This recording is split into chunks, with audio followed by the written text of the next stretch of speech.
క్రీస్తునందు ప్రియమైన స్నేహితులారా, ఈరోజు మనము దేవుని హృదయానుసారుడు అని పిలువబడినటువంటి ఇశ్రాయేలు రాజ్యాన్ని 40 సంవత్సరములు ఏలినటువంటి దావీదు మహారాజు జీవిత చరిత్రను ప్రారంభించుకుందాం. ఆయన గొర్రెల కాపరిగా, సంగీత కళాకారునిగా, ఇశ్రాయేలు రాజ్యానికి గొప్ప రాజుగా ఏ విధంగా ఎదిగాడు, తన జీవితము ఎలాగ మనకు ఆదర్శప్రాయంగా నిలిచింది అనే విషయాలను ఈరోజు నుంచి మనము ధ్యానం చేద్దాం.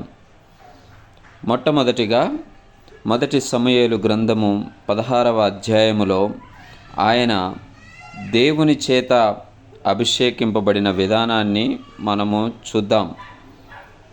మొదటి సమూయేలు గ్రంథము 16వ అధ్యాయము. అంతటా యెహోవా సమూయేలుతో ఇలాగు సెలవిచ్చెను, ఇశ్రాయేలు మీద రాజుగా ఉండకుండా నేను విసర్జించిన సౌలును గూర్చి నీవెంతకాలము దుఃఖింతువు? నీ కొమ్ము తైలముతో నింపుము. బెత్లెహేమీయుడైన యెష్షయి యొద్దకు నిన్ను పంపుచున్నాను. అతని కుమారులలో ఒకని నేను రాజుగా నియమించుదును. సమూయేలు, నేనెట్లు వెళ్ళుదును?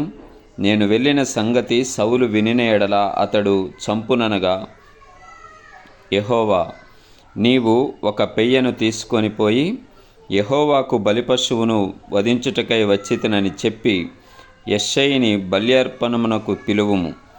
అప్పుడు నీవు చేయవలసిన దానిని నీకు తెలియజేతును. ఎవని పేరు నేను నీకు చెప్పుదునో అతని నీవు అభిషేకింపవలెనని సెలవీయగా, సమూయేలు యెహోవా ఇచ్చిన సెలవు చొప్పున బెత్లెహేమునకు వెళ్ళెను.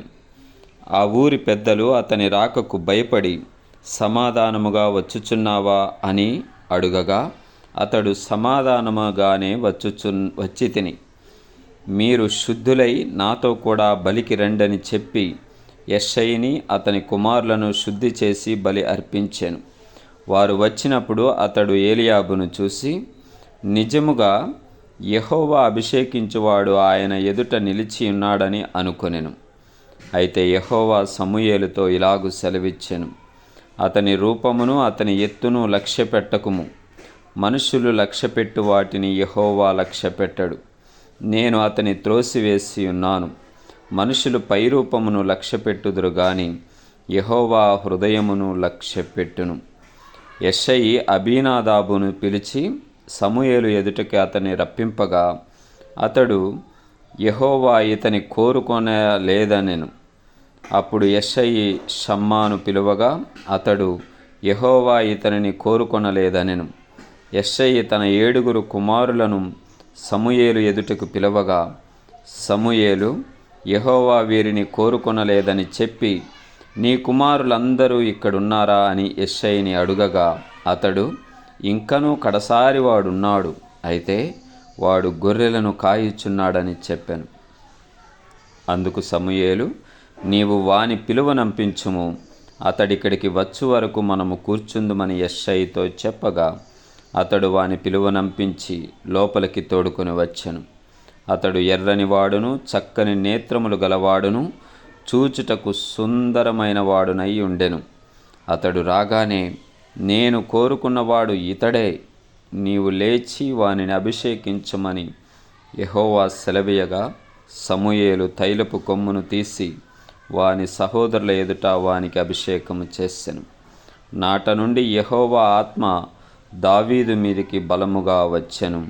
తరువాత సమూయేలు లేచి రామాకు వెళ్ళిపోయెను. ఇది ప్రభు యొక్క వాక్యము. ఈ వాక్యములో మనము దావీదును దేవుడు ఎన్నుకున్న విధానాన్ని మనము గమనించగలం. ప్రియులారా, మరి సమూయేలుకి దేవుడు సెలవిచ్చిన రీతిగా ఆయన తైలపు కొమ్ములో తైలము నింపుకొని బెత్లెహేములకు బయలుదేరినట్లు చూశాము. అలాగే అక్కడికి వెళ్ళినప్పుడు యెష్షయిని కలుసుకొని వారందరితో బలి అర్పించిన తరువాత ఆయన వారి కుమారులను దీవించాలని వారిని పిలువనంపించినట్లు మనము చూసాం. మొట్టమొదటిగా మరి ఆయన అబీనాదాబును, ఏలీయాబును ఇంకా వారి సహోదరులందరినీ చూసినట్లు మనం చూస్తూ ఉన్నాం. ఏలీయాబును చూసినప్పుడు సమూయేలు అనుకున్నాడు కదా, ఆయన పైరూపాన్ని చూసి, ఆయన అందచందాలను చూసి, ఆయన దేహదారుఢ్యాన్ని చూసి, బహుశా ఇతనినే దేవుడు ఎన్నుకున్నాడేమో అని చెప్పేసి అతనిని అభిషేకించడానికి సిద్ధపడినట్లు మనము చూసాం. అయితే దేవుడు అంటూ ఉన్నాడు కదా, అతని రూపమును అతని ఎత్తును నువ్వు లక్ష్య పెట్టకుము, మనుషులు లక్ష్యపెట్టు వాటిని యెహోవా లక్ష్యపెట్టడు అని స్పష్టంగా చెప్తూ ఉన్నాడు. ప్రియులారా, మనము గమనించవలసిన విషయం ఏంటంటే, మన పై స్వరూపాన్ని దేవుడు చూడడని స్పష్టంగా ఇక్కడ చెప్తా ఉన్నాడు.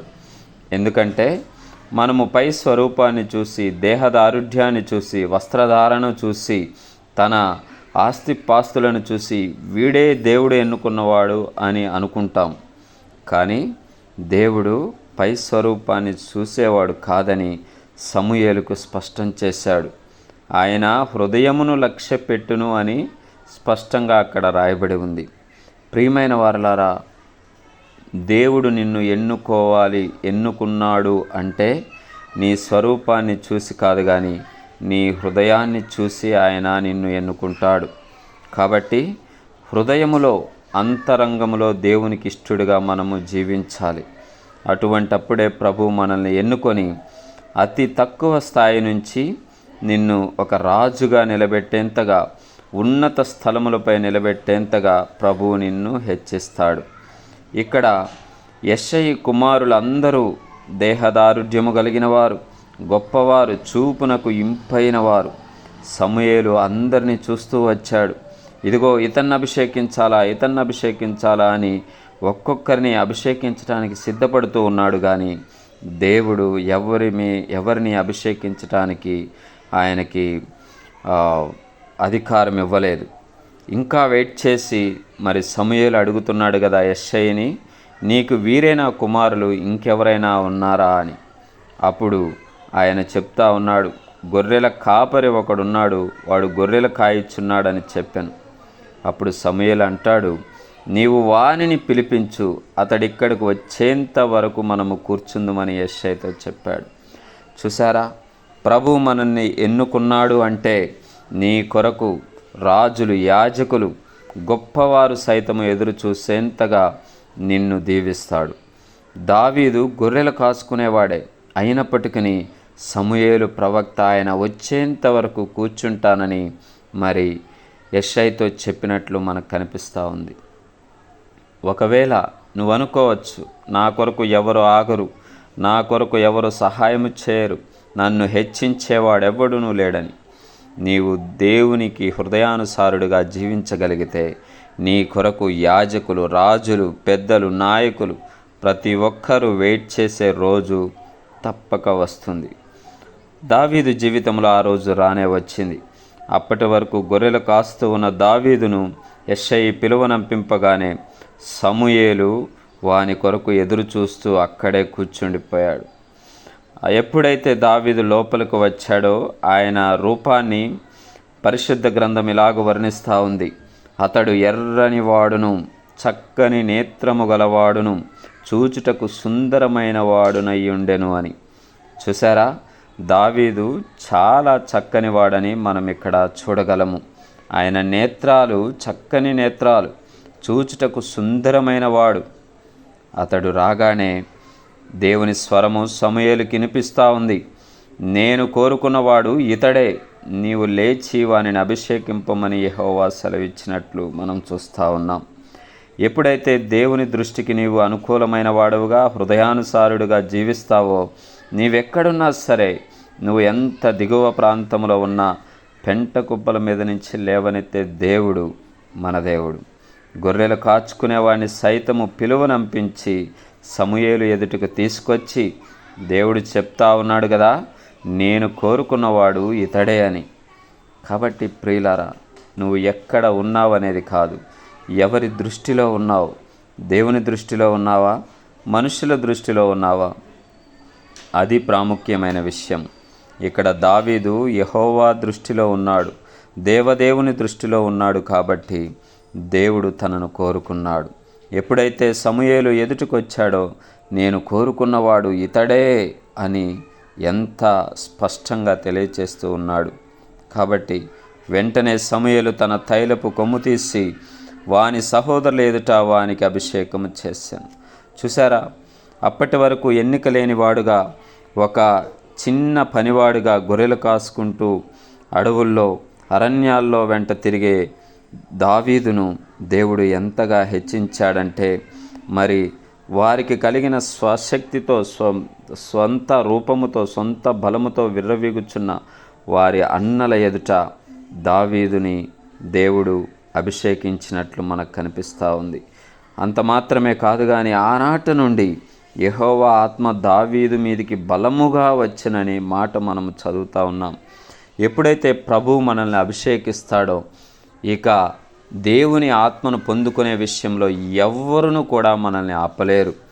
కాబట్టి దేవుని యొద్ద నుంచి అభిషేకము, దేవుని యొద్ద నుంచి పిలుపు, దేవుని దృష్టిలో పడే తత్వము నువ్వు కలిగి ఉండగలిగితే ఆ అభిషేకాన్ని ఏ ఒక్కరు కూడా నీ నుంచి తీసివేయలేరు, ఆపలేరు. దావీదు మీదికి బలముగా దేవుని ఆత్మ వచ్చినట్లు మనం చూస్తూ ఉన్నాం. ఈరోజు నువ్వు నేను కూడా బలమైన ఆత్మను పొందుకోవాలని దేవుడు కోరుకుంటా ఉన్నాడు. దావీదుకి అది ఎలా సాధ్యమైంది అంటే, తను చిన్ననాట నుంచి దేవునికి హృదయానుసారుడుగా జీవించాడు. అందువలనే తను గొర్రెల కాపరిగా ఎక్కడో అరణ్యంలో ఉన్నా కానీ అతను వచ్చేంత వరకు సమూయేలు అక్కడ ఉన్న వారందరూ ఎదురు చూస్తూ ఉన్నారు.